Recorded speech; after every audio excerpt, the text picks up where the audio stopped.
Trolleybuses began running on Bay Street in 1976 after surplus young trolley coaches were made available because of the Young Subway extension north to York Mills in 1973.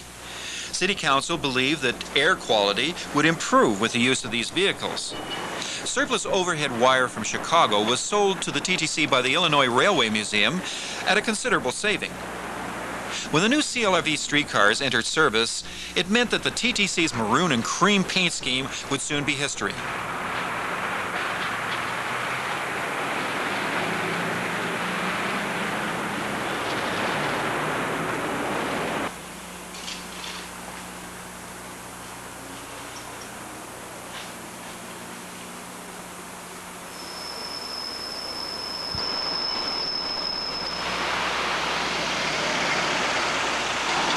Prototype coach 9200 was sent back to Winnipeg for front-end work because of problems drivers had with nighttime glare from the front windshield. 9200 had a distinction of being the most modified electric bus in the fleet. By 1982, the front end had been standardized, and the new fleet colors were applied.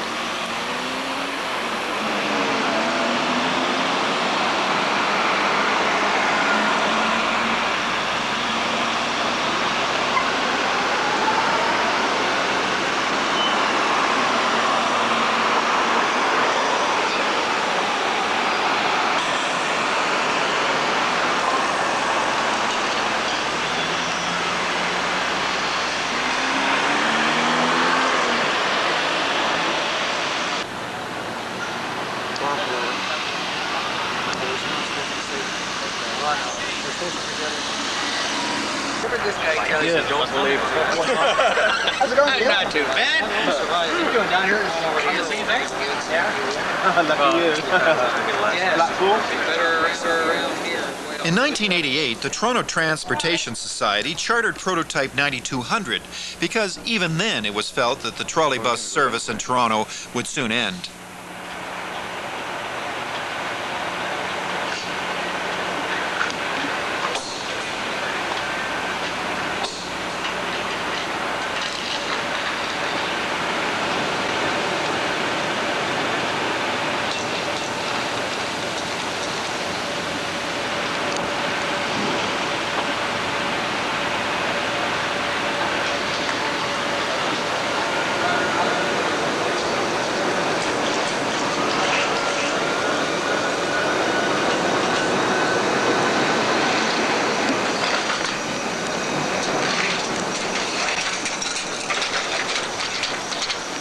At Ossington and DuPont, the charter coach overshot the eastbound turn to DuPont and was pushed back to the overhead frog switch by club members.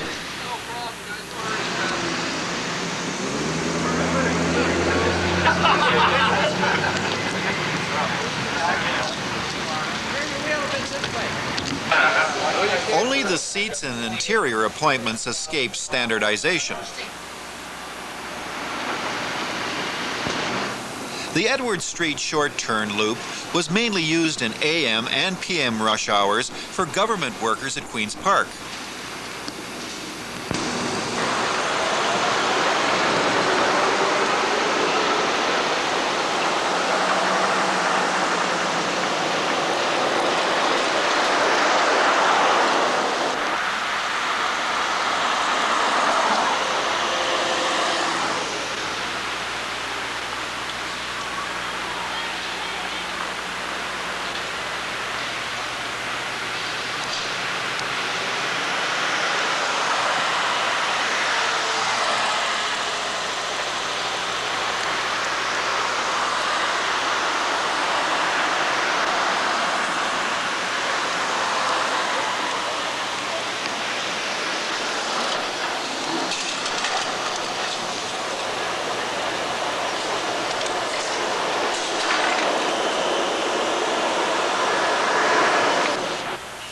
The unsung heroes of Lansdowne Division are the yard men who jockey the buses from the garage to the storage yard, getting them ready or taking them out of service for the day.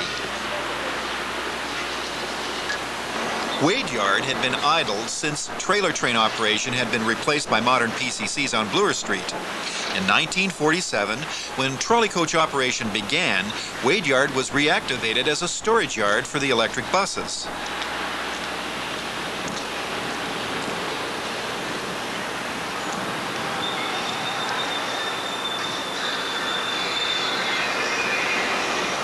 In 1988, construction on Lower Bay for the LRT line and other road projects idled some electric bus routes, necessitating the need for more buses. Older diesel flyers were transferred from the Queensway division to Lansdowne to maintain service. Originally, the water bumpers on the flyers and other vehicles were filled with a saline solution to prevent freezing in the winter. However, when they impacted, they made a messy stain and always leaked, so they were not refilled. Their replacement was a low-impact rubber bumper. As the old water bumpers became damaged or leaked, these new bumpers would be installed. In the late 1980s, it was proposed to extend the Lansdowne trolleybus to Yorkdale Plaza and the Ossington coach to Jane, but the cost of stringing overhead and substations was prohibitive. It became more apparent that the future of the electric bus in Toronto was in doubt after the TTC canceled a plan to buy 100 new electric buses in 1989. A certain number of flyers had by that time been rebuilt. It was felt, however, that the program was progressing too slow and additional vehicles were required to maintain service. In late 1989, 2 electric coaches from Edmonton were shipped by rail to Toronto and placed in demonstration service on Mount Pleasant. These electric buses had GM bodies. All electrical components were manufactured new in 1982 by Brown Boveri of Sweden for Edmonton Transit. Edmonton had a surplus of vehicles and agreed to lease 2 buses to the TTC for a trial period of time. After a month of testing, the 2 buses were transferred to Lansdowne Division and ran on Lansdowne Avenue. An additional 28 coaches were leased and shipped to Toronto in the spring of 1990 and were placed in service on Bay and Ossington. You got a still? He has on the hill. You tell him I'll stop for him if he gives me a picture. Right there. More buses arrived in the spring of 1991, bringing the total to 40.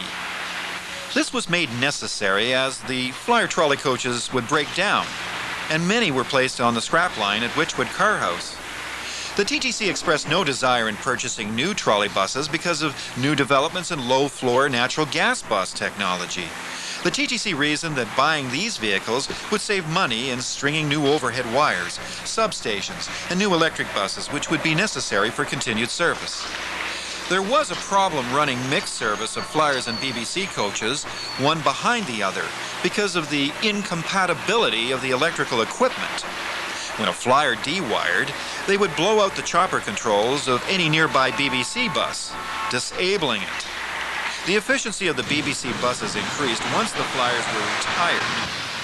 It was hoped that wire could be strung on Eglinton east to Avenue Road so that consolidation could be made between the Eglinton Division electric bus routes and the Lansdowne Division routes.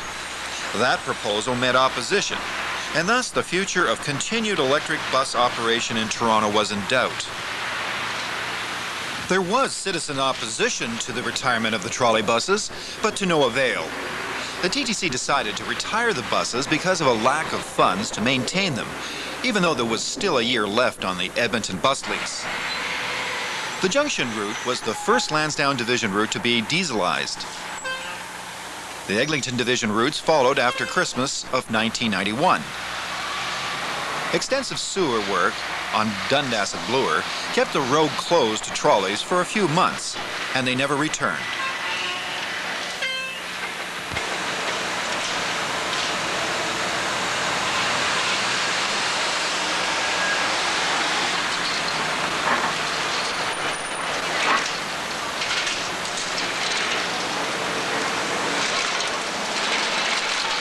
Diesel buses now share the Wade Yard with the electric buses. Sewer construction on Lansdowne and Bloor resulted in the dieselization of the Lansdowne line, although electric service north of Wade Yard still operated. Overhead crews were busy putting up power-off signs on the span wires to inform the drivers not to turn onto that section of the dead wire. Once the decision to retire the electric buses was made, it didn't take very long for the Edmonton buses to be moved to Witchwood Barns.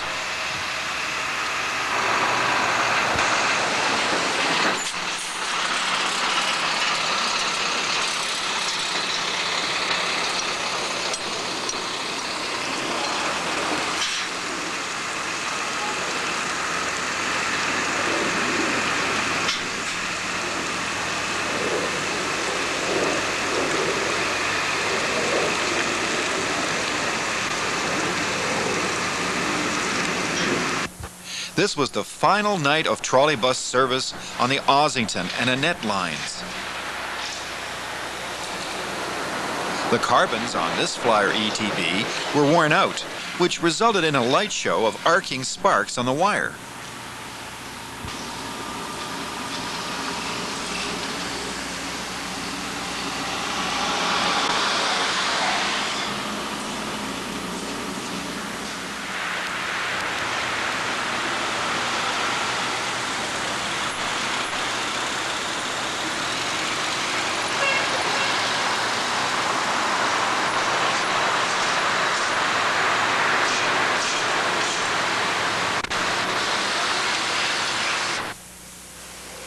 Retired PCCs shared the Witchwood Carhouse boneyard with derelict Flyer ETBs awaiting scrapping.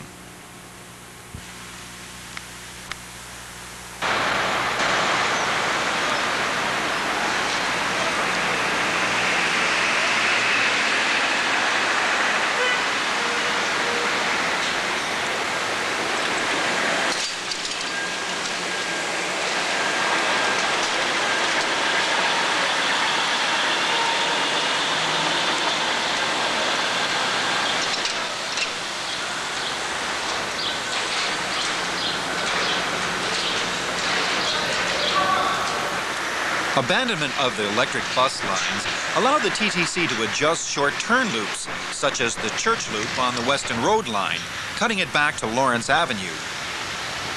Other routes, such as Lansdowne, were extended and merged with the existing Caledonia route to form one long one.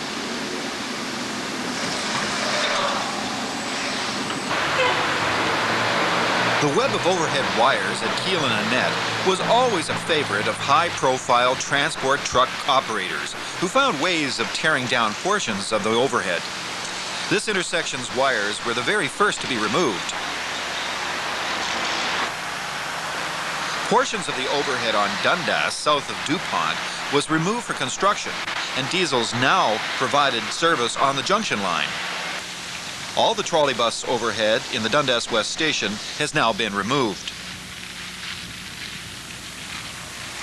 Trolley fans and Toronto Transportation Society members chartered 9197, a BBC electric bus, and 9223, a Flyer, at the garage on a snowy January morning in 1992 for the farewell charter that many thought would never come.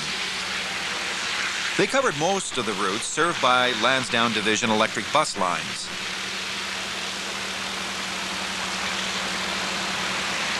The Edward Street rush hour short turn loop was the setting for a photo stop.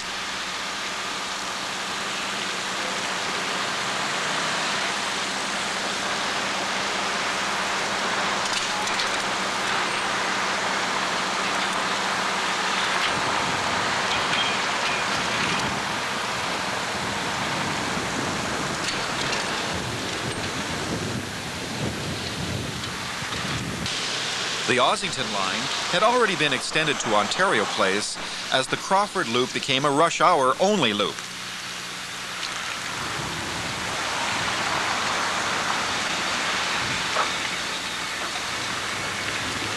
With the retirement of the Flyer ETBs, the only remaining TTC vehicles sporting the maroon and cream paint were the PCCs, which were retired in December of 1995.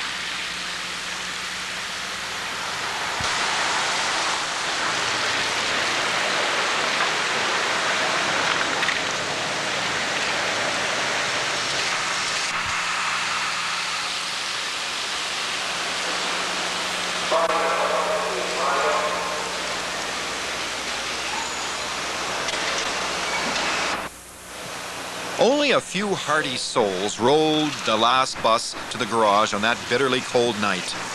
The TTC had extended abandonment one day for out-of-town fans. Meanwhile, the Edmonton buses remained idle while the lease agreement was still in effect. Short-term funds from the provincial government reactivated the Edmonton buses for 6 additional months. Overhead crews and maintenance personnel were recalled to prepare the buses for service. Some of the oldest diesels the TTC owned ran out of Lansdowne division. When the electric buses returned, many were hopeful that the TTC would reconsider their decision to abandon electric bus operations, but the rumors continued that all operations from Lansdowne Garage would cease. By this time, the provincial government had stopped funding for electric buses and passed legislation requiring all new bus funding subsidies to be allowed for low-floor vehicles only. The last day of trolleybus service on Bay also meant the end of 95 years of some form of electric overhead power on Yonge Street. The Bay short-turn loop at Yorkville and the southern loop at Front Street were the only overhead wires still remaining on the once heavily patronized Yonge streetcar line. Electric bus service in Toronto could not survive the obstacles that were placed in its path, and there was no way around it.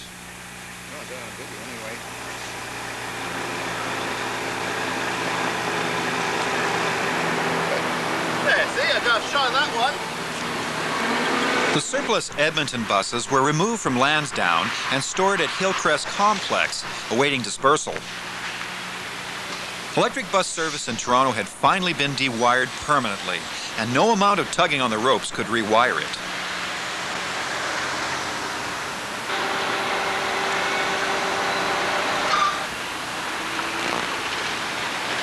The one consolation to fans was that the abandonment took place in the summertime, and they could take video and snap pictures in the warm summer sun instead of the cold Arctic winter when abandonments usually take place.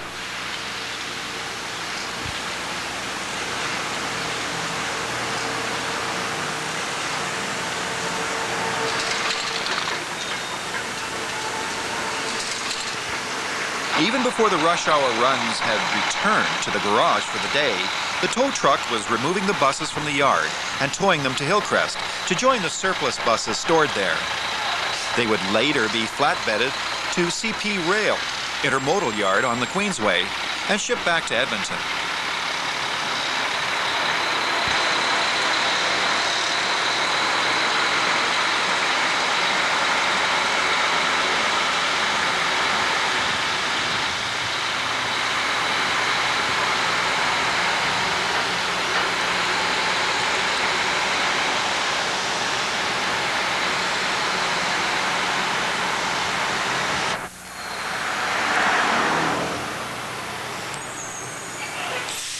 In the early morning of July 18, 1993, there were no trolleybus fans at the garage, except your narrator, who recorded for posterity the end of 46 years of electric bus service in Toronto as Edmonton ETB 9151 pulled in for the last time.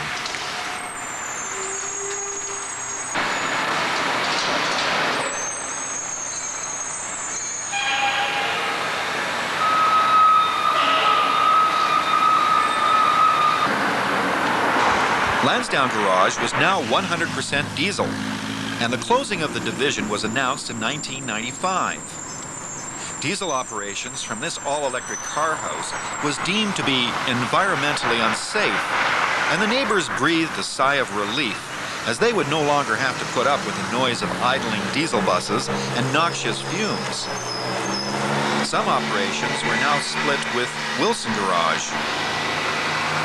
As the last weeks of operation began, the regular routine by drivers, workers, and staff took on a nostalgic feeling as everyone realized that they would no longer be working together.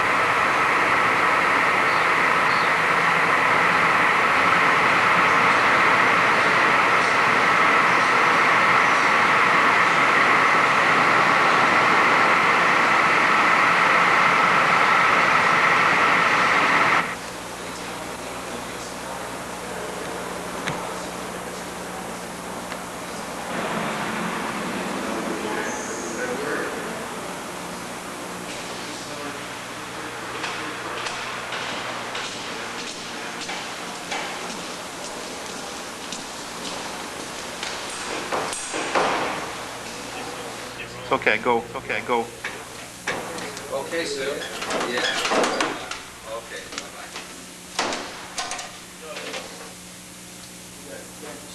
I gotta make phone calls.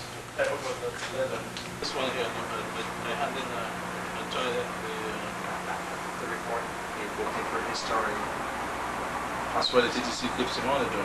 What was The it? paperwork was mixed up. It was Dennis Campbell. Oh, okay, so they got...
In the lounge area, the drivers awaited their final assignment. The daily routine of operators putting their buses into service would soon come to an end at Lansdowne Garage.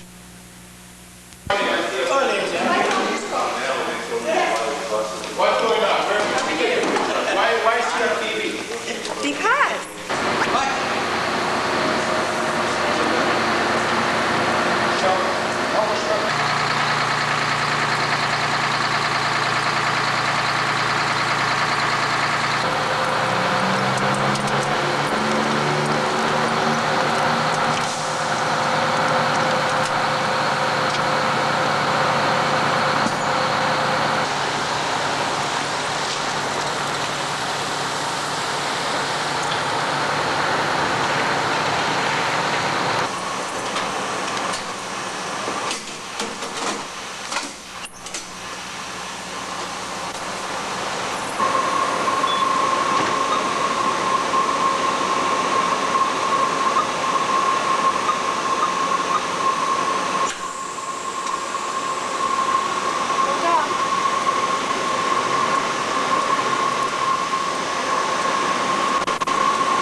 I'm being smothered, I mean smothered.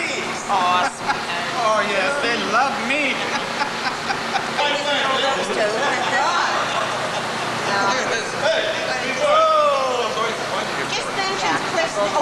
There you go, see? I talk, you get it. Mine's bigger though. Just make sure these guys are paying for this shit. At the closing party, it was time for operating personnel to say goodbye to one another. Retirees were invited back for one last visit.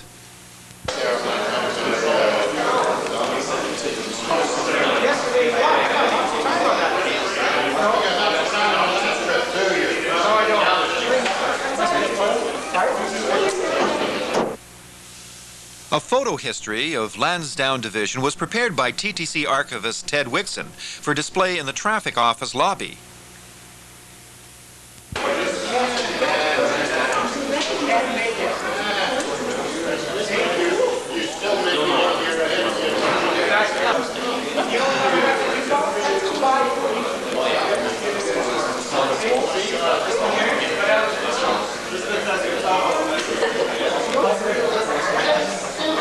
Was that your third?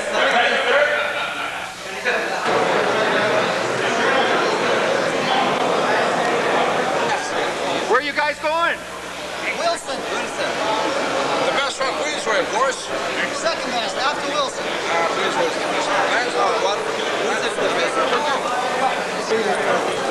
Hey, get him. He's the one who gives it to me every day. 10 Lansdowne. Hey, 10 Lansdowne. Got it in. No relief. this is my 8th.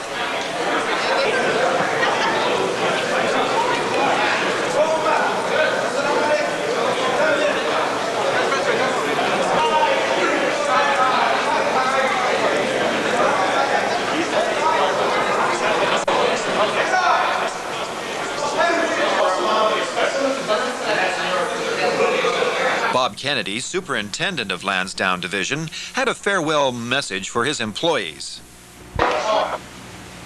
February 18, 1996 marks the end of 85 years of service from Lansdowne Division. On behalf of myself and my staff, I would like to extend best wishes to all former operators and drivers, and to present-day employees continued success at your new divisions.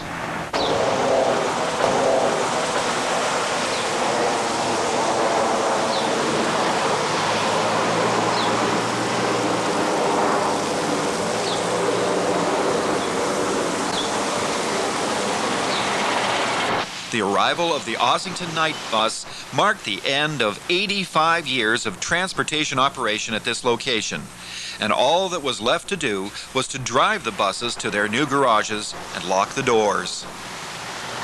Goodbye, Lansdowne Division. I'll miss you.